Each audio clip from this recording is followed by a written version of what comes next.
And we start with our conversation on corruption and governance. Our guest has served as Finance Secretary and NEDA Secretary General during the administration of the late President Corazon Aquino. He is the founder and Chairman Emeritus of the Institute for Solidarity in Asia, a nonprofit which marks its 20th year transforming public governance. Please welcome Dr. Jesus P. Estanislao. It's good seeing you again, everybody. Dr. Jess. Good morning, Kathy. Welcome back to the program. Thank you. So what do you make of what's gone on in terms of accountability, transparency, and governance? We have really gone down dramatically. When we started ISA 25 years ago, we said to ourselves, the situation is bad out there. We were going through an impeachment proceeding against President Estrada at the time. And my colleagues insisted, instead of just focusing on corporate governance, we have to bring in the public sector. I looked around at the environment and I said the best way to do it is to start from the ground up. So we started with a number of local government units as well as a number of national government agencies. And to my pleasant surprise, actually you can find very good leaders at the local level. I, for example, found Jerry Treñas of Iloilo, Jesse Robredo of Naga, and Mel Sarmiento in Samar.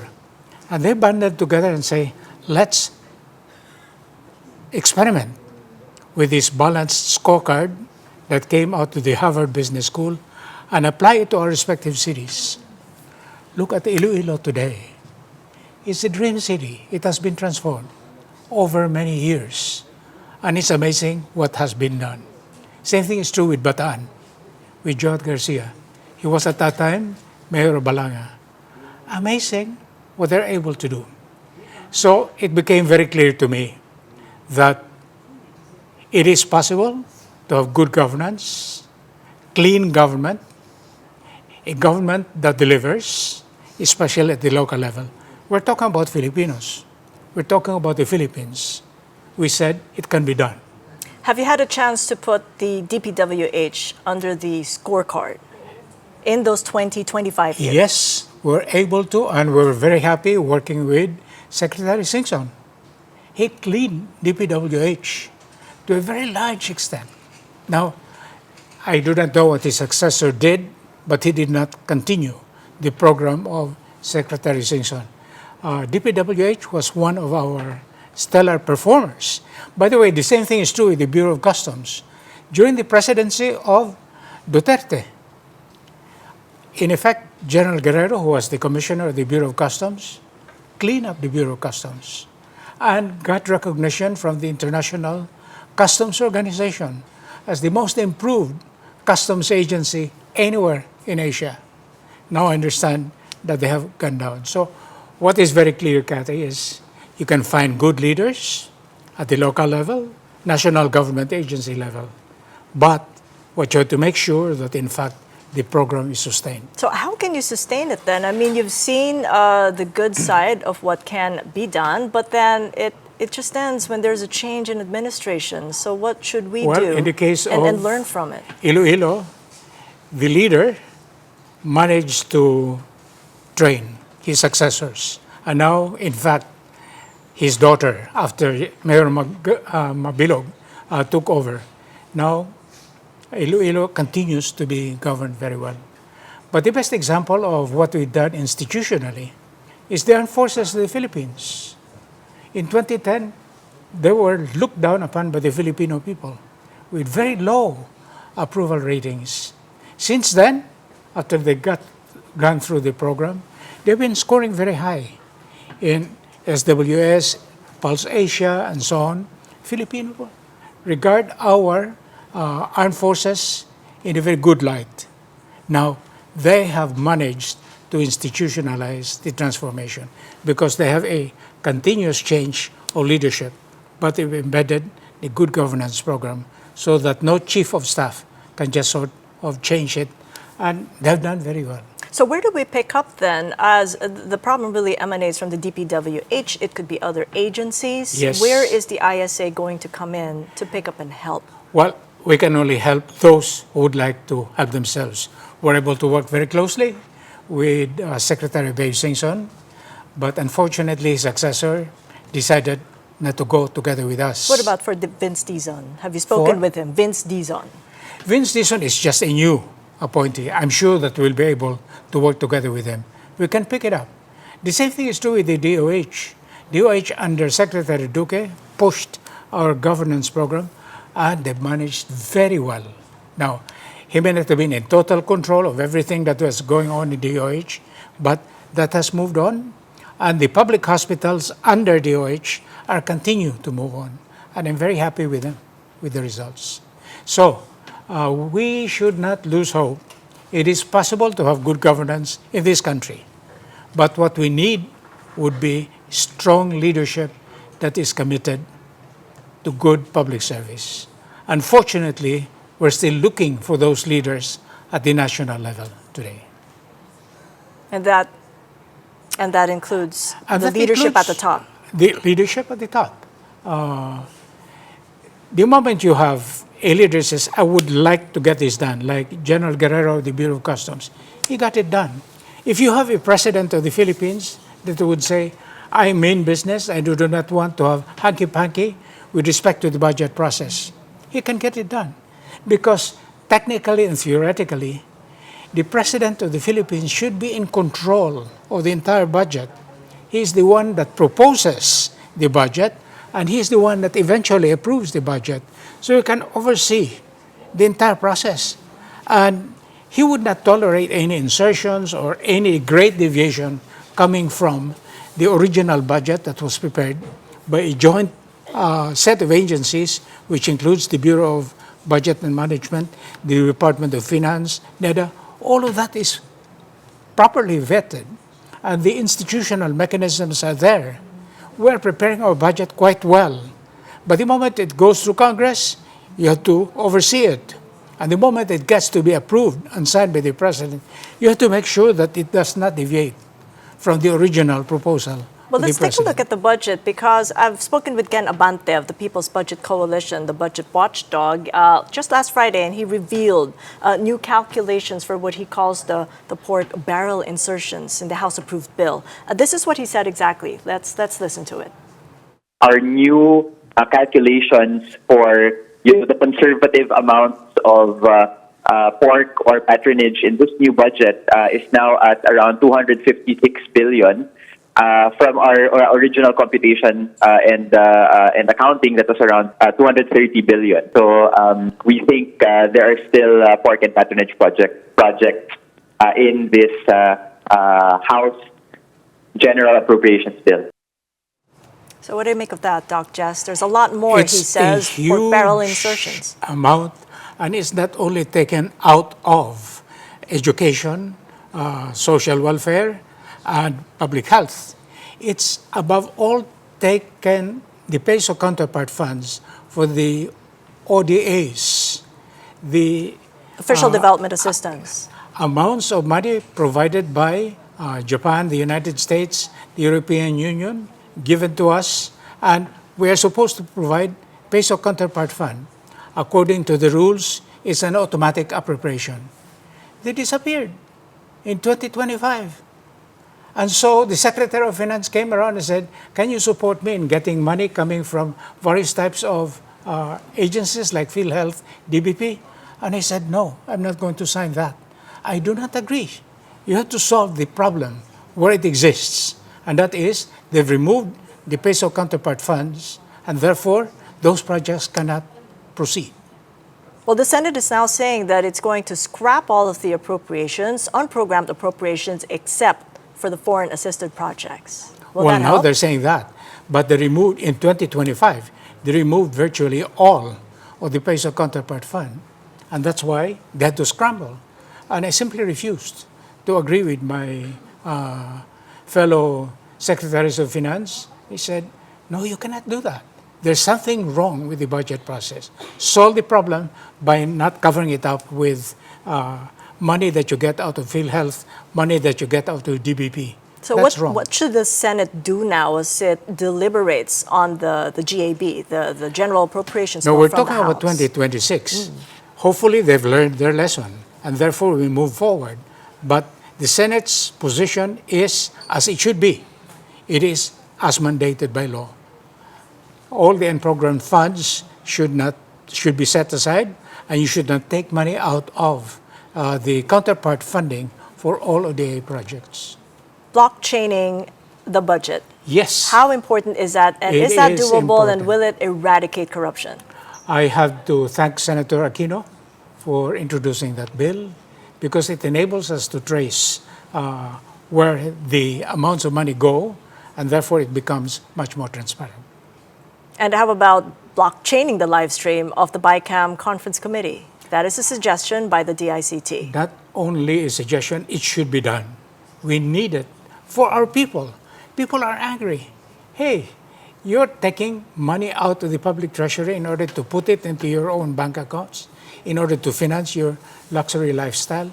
That is intolerable. We have children that have to go to school and provided for. We have the Department of Health needs quite a lot of help in order to implement the universal health law. Well, there have been calls to scrap or at least reduce the 12% VAT to give people a break, some kind of relief or support. Are you in favor of that? Yeah, very much so. Scrapping or Scrapping reducing the 12% VAT to 10%? Well, I would not reduce. That's not where the problem is. The problem is in the use of the funds that we have collected. By reducing the VAT, it's a Band-Aid type of solution, and it does not help you for the long term. Keep it there, but make sure that every peso that we collect is spent according to the priorities that have been agreed by the Cabinet Committee and approved by the President, and therefore submitted. That's how the whole process is. Now, Congress is supposed to oversee. Yes, they can say this is too much, this is too little, but they cannot completely overhaul the program by 250 plus billion pesos. Cannot be. It's unconstitutional. And the people are continuing to protest. The latest one is going to happen tomorrow by the farmers' groups. I What would do you support think that. I would support that. I would would support appease them? every action on the part of citizens to voice our dissatisfaction with the current leadership that we have seen in the House of Representatives and before in the Senate with Senate President Escudero. They were in cahoots with one another to make sure that, in fact, these unprogrammed funds will be provided the funding, while the ODAs, for example, or the demands of education, of health, and social welfare should be funded. They removed much of the funding for these agencies and bloated the funding for DPWH. Well, the People's Budget Coalition is still gunning for a resource person status. When the Senate deliberations do happen, they don't just want to be observers, as they were in the House. Do you think that might make a big difference? I think they should be given an opportunity. After all, this is supposed to be a people power government. People are supposed to have a say and a participation in the whole process. Unfortunately, the so-called party list that we have in the House of Representatives, we've abused it, and we've allowed the dynasties to control that whole process, which has made the problem much worse. But really, for example, the action of the CBCP to pray, I think that has to be supported. And then the different business groups and civil society groups coming out with a big demonstration in EDSA, that has to be supported. And every opportunity for people to be able to raise and oversee what Congress is doing, that should be supported. And where ESA comes in, marking your 20th year, and it had to happen in a year where we're facing this, what sort of changes perhaps, or maybe iterations you're hoping to make in your governance scorecard to ensure that this doesn't happen again? Well, there are two things that we're doing.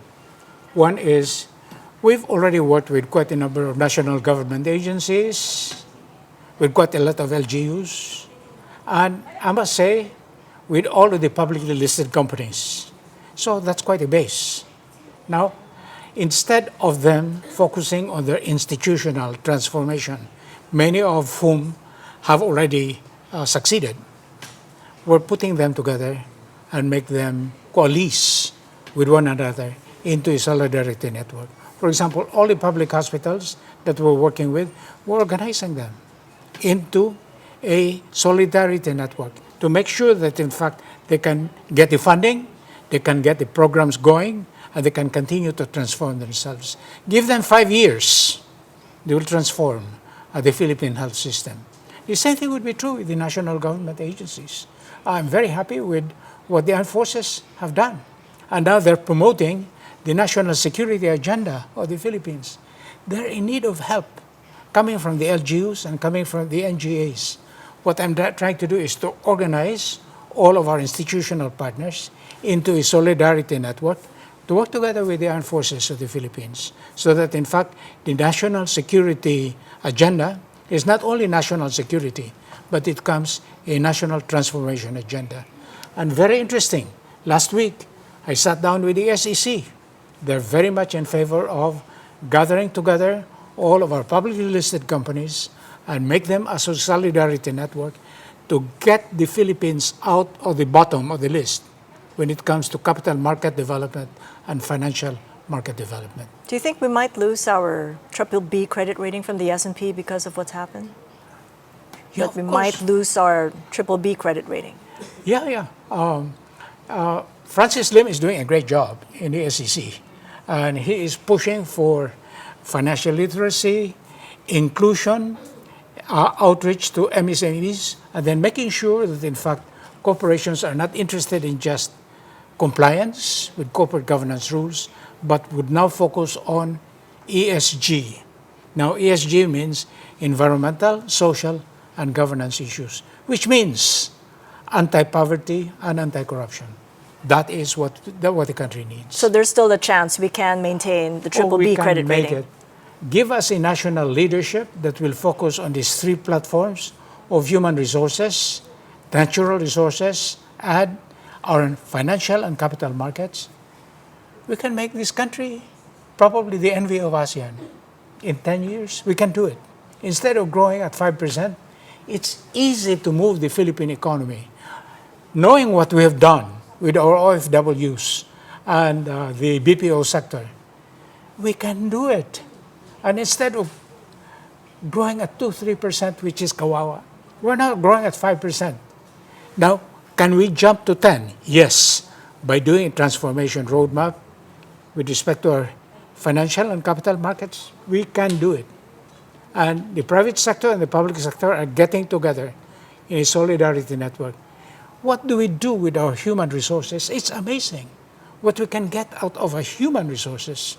And finally, our natural resources, which have been largely untapped. Take a look at what has happened with the public works projects involving flood control. Babe Singson has been crying out to the highest heavens. Let's put all of that money together and make sure that we have a comprehensive development of all of our 7 river basins in the Philippines. Will be a source of water for all Filipinos and for all Philippine industry. And we might even be able to export our water.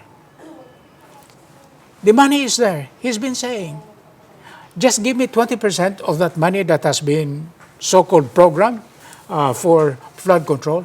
We can solve our water problem. We can solve our irrigation problem. We can solve our flood control need.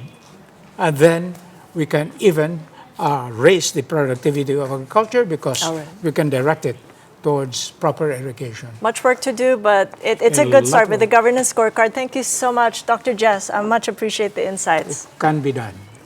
Well, Dr. Jess Estanislao there of the Institute for Solidarity in Asia.